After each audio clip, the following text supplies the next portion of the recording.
Hi, I'm Enchanting Nubianette. To all of my current subscribers, welcome back. And if you're new to my channel, welcome. This news story is enlightening because it's an example of how people can put their faith in someone, place the person on a pedestal, gain power and wealth, and lose it all.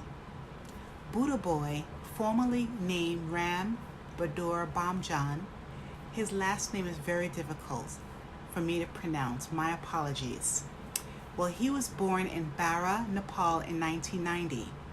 As a child, his parents described Ram as quiet and a loner who enjoyed solitude.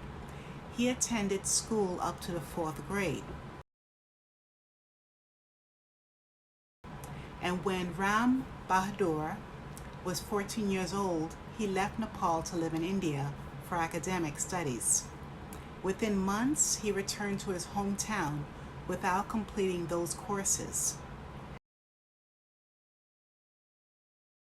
But once again, he traveled to India, and this time focusing on meditation and spirituality. Ram went to Lumbini and attended Dharanhan for 3 years and received monk training. He refused to return to his hometown in Nepal. His mother shared that her son's demeanor changed drastically. Ram became more serious and withdrawn. And on May 15, 2000, Ram walked miles and miles to a jungle. He sat meditating under a peepal tree, wearing white clothing. Days became weeks, weeks turned into 5 months. Ram actually copied the dressing. He sat under the same tree of the same species and meditated like Lord Buddha. This is the moment when the phenomena started. Communities of people heard about him. Soon after, masses of Indian residents would travel to see him, especially when Buddha Boy was bitten by a snake, left untreated and divinely healed without using any medicine. He was revered as a deity. No one completed a thorough history or background check on this guy. Unfortunately, thousands of people started to worship him.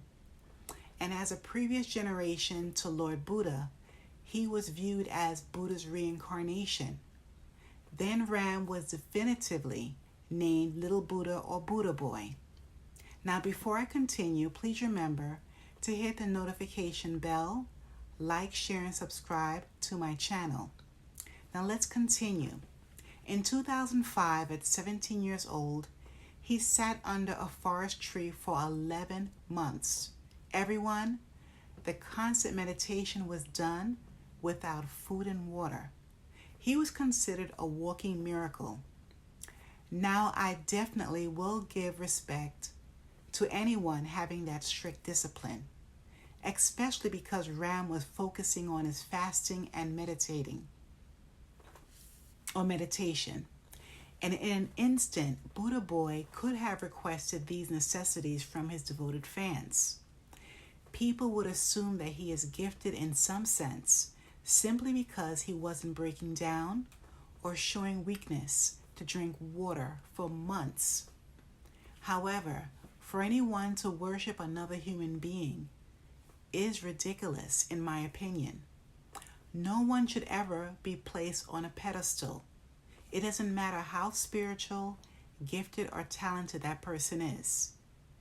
Everyone, we cannot be so heavenly focused that we aren't any earthly good.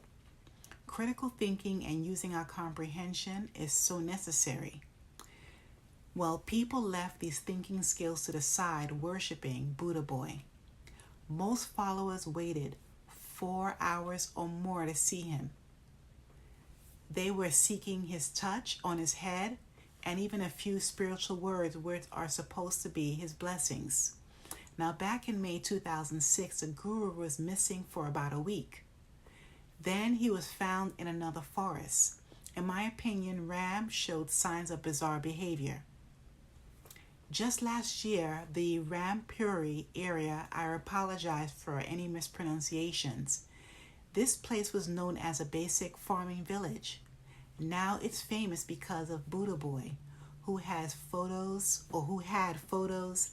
books, posters, videos, CDs, and other items displayed for purchase.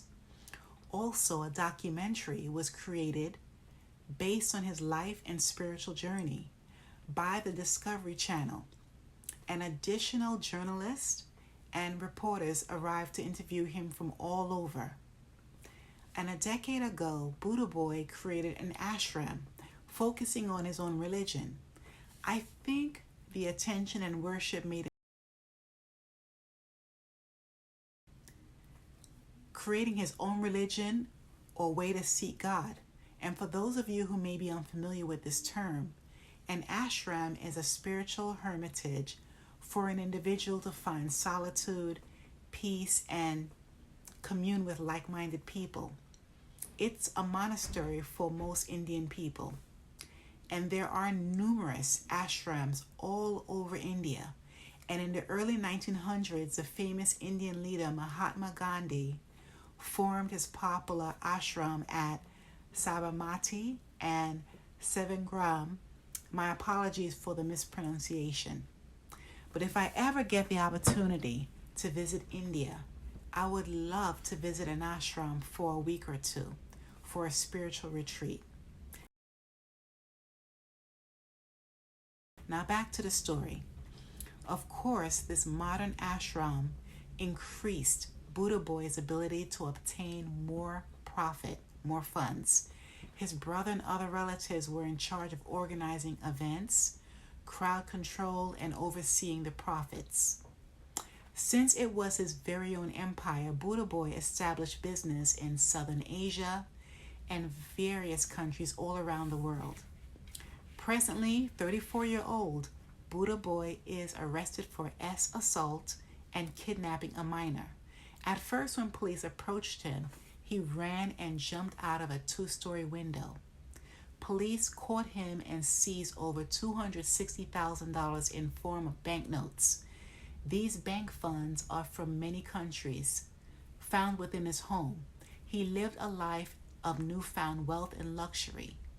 Mind you, these funds are mainly from donations given by multitudes of people over the years, from high-caliber wealthy politicians, business individuals, the working class, and even poor people. Years ago, suspicions began when the police visited the guru's residence or business. Now, their intention was to question and investigate Buddha Boy.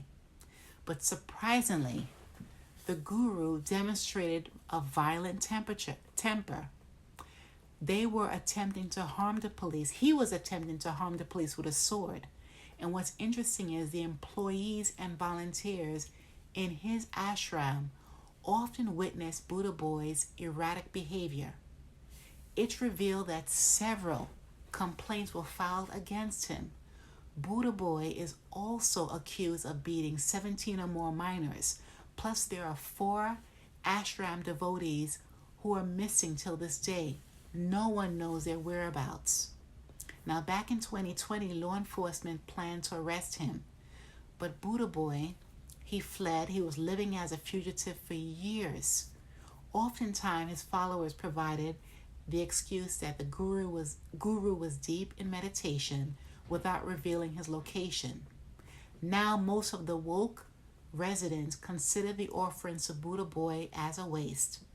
To many people in the public sector, he's considered a fraud who profited greatly. However, Buddha Boy still has tons and tons of devoted followers. They refuse to acknowledge his true character, and they refuse to accept that he no longer reigns as a leader. His followers created a petition to stop the trial, and they opposed the government and media to honor him.